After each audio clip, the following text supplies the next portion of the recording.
Joining me live now is Principal Advisory Managing Partner. He's a former Chief of Staff to Bill Shorten, Ryan Liddell.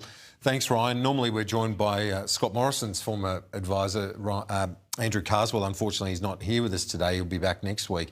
But we'll crack on. Sure. As you look at the dysfunction going on within the Conservative side of politics right now, you've been on the other side of things when Labor's been struggling at different times, but I can't recall in my time here over the last couple of decades where it's such a risk right now for them to get things right. It's almost embarrassing what's happening on the Conservative side of politics down here, Kieran. Like you think you look at the Liberal Party tearing itself apart, you look at the Nats running away, having a hissy fit, them trying to tear themselves apart.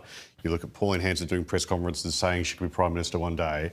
Like, it's an absolute embarrassment. I think obviously Susan Lee set a deadline for the weekend insofar as the Nats coming back into the fold. I don't think that's going to happen. I expect next week's going to be a pretty bad week for the Nats, but next week could be a pretty bad week for Susan Lee as well, And your former colleague is sort of, it could be a bad week for her, but for Jim Chalmers, this is all a very timely distraction from the rate rise this week, because that's not great for any government. Oh, sure, but I don't think, the media has avoided talking about the rate rise. And I think Jim's been doing the rounds of the media and obviously in Parliament sort of talking about the impact of sort of government policies and private demand on sort of rates and stuff like that too.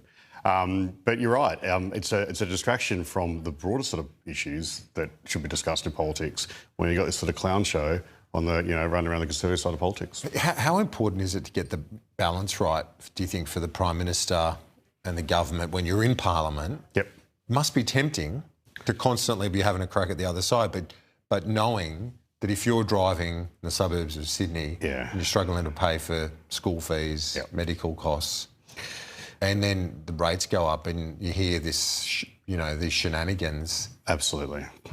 You got to be very conscious of that. I think once you get to the stage in politics where you're the subject of ridicule, that's as bad as it gets. And I think we saw that particularly on Tuesday in question time.